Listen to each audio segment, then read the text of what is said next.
আজিজুল দা, সরাসরি একদম সিম্পল প্রশ্ন আপনাকে। প্রধানমন্ত্রী যদি বলে থাকেন এক হ্যায় তো সেফ হ্যায়, বটোগে তো কাটোগে, এর মধ্যে তো একটা অমোঘ সত্য লুকিয়ে রয়েছে। যে কোনো সম্প্রদায় একসঙ্গে থাকলে তারা সুরক্ষিত থাকবে, তারা ভাগ বাটোয়ারা হলে তাদের উপর আক্রমণ আসবে, যা আমরা বাংলাদেশে দেখছি। বাংলাদেশে অত্যন্ত কদর্যভাবে আক্রমণ চলছে, আমরা ভিজুয়াল আজকেও দেখালাম, আজকেও আক্রমণ হয়েছে। আপনি কি বলবেন? প্রধানমন্ত্রীর বক্তব্যকে সমর্থন করছেন তো? বলুন। তুমি যদি বলে প্রধানমন্ত্রীর বক্তব্য, তাহলে পরে ঠিক বলেননি। কারণ তিনি যদি বলেন যে ভারত রাষ্ট্রের ঐক্যের কথা যদি বলেন প্রধানমন্ত্রী হিসাবে, তাহলে ঠিক বলেছেন। আর যদি বিজেপির নেতা হিসাবে, বিশেষ করে হিন্দুত্ববাদী সাম্প্রদায়িক শক্তি রাজনৈতিক দল বিজেপি, সেই দলের নেতা হিসাবে যদি বলেন, তাহলে তিনি ঠিক বলেছেন। হিন্দুত্বের ঐক্য অবশ্যই ওনার দিক থেকে ঠিক বলেছেন। আমরা তো দেখব, তুমি যেহেতু প্রধানমন্ত্রী কথাটা বললে, আমার দেশের প্রধানমন্ত্রী সকল ধর্মের, সকল বর্ণের, সকল জাতির তিনি নেতৃত্ব দিচ্ছেন। এবং এই দেশে একটা সংবিধান রয়েছে, যে সংবিধানটা হচ্ছে সেকুলার কনস্টিটিউশন। এই কনস্টিটিউশন মোতাবেক সকল ধর্মের, সকল বর্ণের মানুষের প্রতি সমদৃষ্টি রাষ্ট্র দেবে, এটা একদম বিধিবদ্ধভাবে রয়েছে। সেই জায়গায় আলাদা করে হিন্দুত্ব এবং তাকে ভিত্তি করে এক হ্যায় তো সেফ হ্যায় বা বাটেঙ্গে তো কাটেঙ্গে, এর মধ্যে থ্রেট কালচার, গোটা এই বাংলাতে থ্রেট কালচার একটা বক্তব্য উঠে আসছিল। গোটা ভারতবর্ষের যে একটা থ্রেট কালচার চলছে, সেটা আবার নতুন করে প্রমাণ হলো।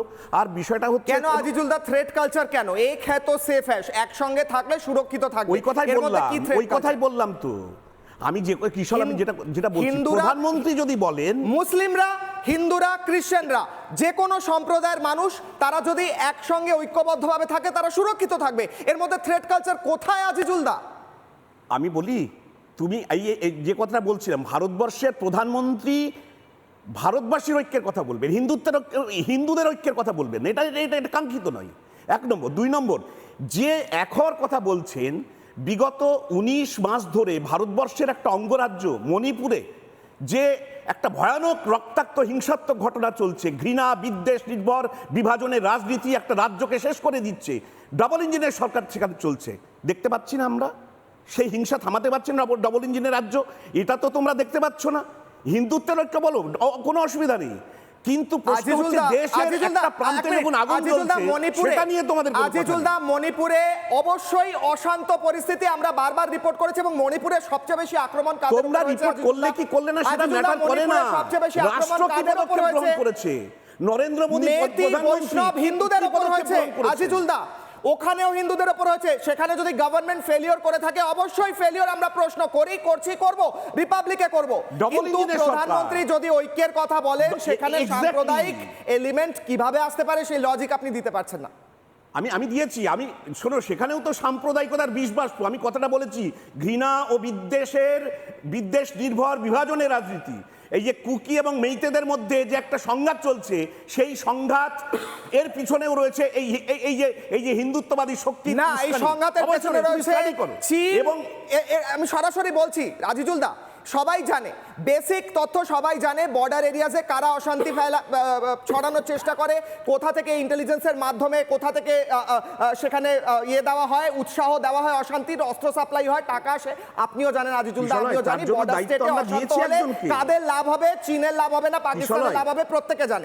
আজিজুল দা, আমি বিমলদার কাছে একবার যাবো। আজিজুল দা, আমি আসছি আপনার কাছে। তার জন্য দায়িত্ব দেওয়া হয়েছে একজনকে, তিনি আমাদের পাহারাদার ভারতবর্ষের। বেশ, বিমলদা, আজিজুল দা বলছেন যদি গোটা ভারতবাসীর ঐক্যের কথা বলে থাকেন, প্রধানমন্ত্রী হিসেবে বলে থাকেন, তাহলে ভালো, কিন্তু তিনি আসলে সাম্প্রদায়িকতার বিষবাষ্প ছড়াচ্ছেন। ঐক্যের কথা বলে বিষবাষ্প কিভাবে আমি বুঝতে পারছি না, আপনি বলুন। আর আপনাদের ফেলিওরও উনি হাইলাইট করছেন। কিশলয় নেতাজি সুভাষচন্দ্র বসুকে তীব্র সমালোচনা করতো কলকাতার একটি ইংরেজি কাগজ, সে কাগজটি এখনও চলে, তার মালিকানা বদলেছে ইত্যাদি।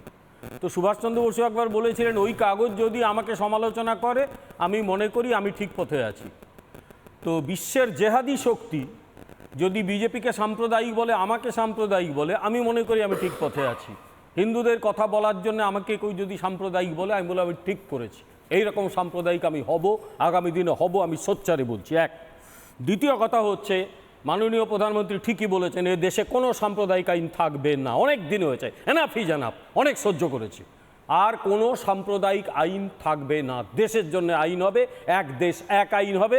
উপজাতি বা অন্যান্যদের বৈচিত্র্য যেরকম আছে, তাদের নিজস্ব জীবন জীবিকাকে কেউ নষ্ট করবে না, কিন্তু বাকিদের জন্য এক আইন হবে, সেটাই হচ্ছে আমাদের লক্ষ্য। দেখো কিশলয়, আমাদের এখানে ধর্মনিরপেক্ষতা বলে একটা অদ্ভুত ফলস ন্যারেটিভ তৈরি করা হচ্ছে।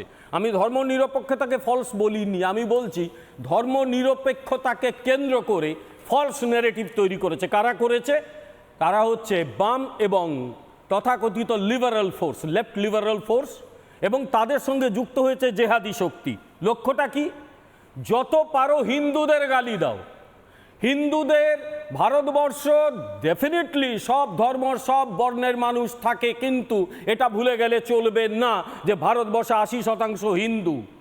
এখানে ধর্মনিরপেক্ষতার নাম করে তোমরা হিন্দুদের গালি দেবে, তাদের যত ত্রুটি খুঁজে বার করবে, যেন হিন্দুরাই জাতপাতে বিভক্ত, অন্য কোনো ধর্মে জাতপাত বলে মানে তাদের মধ্যে বিভাজন বলে কিচ্ছু নেই, সবাই একদম এক থাকে, বাস্তব সেটা বলে না।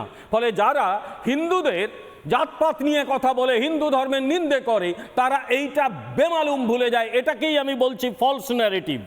এরাই কিন্তু যখন নেপালে ক্ষমতায় এলো, নেপালটাকে হিন্দু রাষ্ট্রের বদলে তথাকথিত ধর্মনিরপেক্ষ রাষ্ট্র বানিয়ে দিয়েছিল এই বাম লিবারেল শক্তি নেপালের।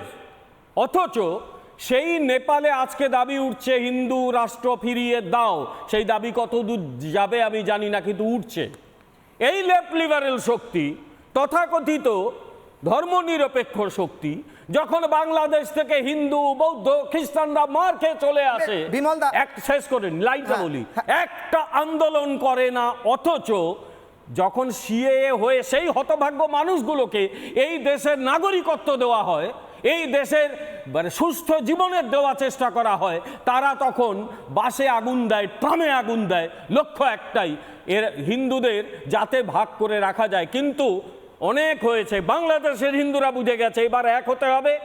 ভারতের হিন্দুরা অনেক আগে বুঝে গেছিল, ধীরে ধীরে সেটা কিন্তু বাড়ছে। আগামী দিনে নতুন ন্যারেটিভ তৈরি হয়ে গেছে, সেটা শক্তিশালী হবে যে ভারতবর্ষ বেসিক্যালি হিন্দুদের দেশ, সবাই থাকবে, কিন্তু ভারতীয় হয়ে থাকতে হবে। জেহাদি স্থানের কোনো জায়গা নেই, হলে ভারত ছেড়ে চলে যাও, অন্য জায়গা পাঠিয়ে আসবো। আমি তার আগে আপনি আইনের কথা বলছিলেন, ওয়াকফ আইনের কথা প্রধানমন্ত্রী উল্লেখ করেন। প্রধানমন্ত্রী বলেন সাম্প্রদায়িক আইনের কোনো স্থান নেই ভারতবর্ষে, ওয়াকফ আইনের স্থান নেই কনস্টিটিউশনে। নানা ধরনের কন্টেন্ট দেখার জন্য লাইক করুন, শেয়ার করুন আমাদের ফেসবুক পেজ, সাবস্ক্রাইব করুন আমাদের ইউটিউব চ্যানেল। পাশাপাশি অন্যান্য ব্রেকিং নিউজের জন্য অবশ্যই চোখ রাখুন রিপাবলিক বাংলায়।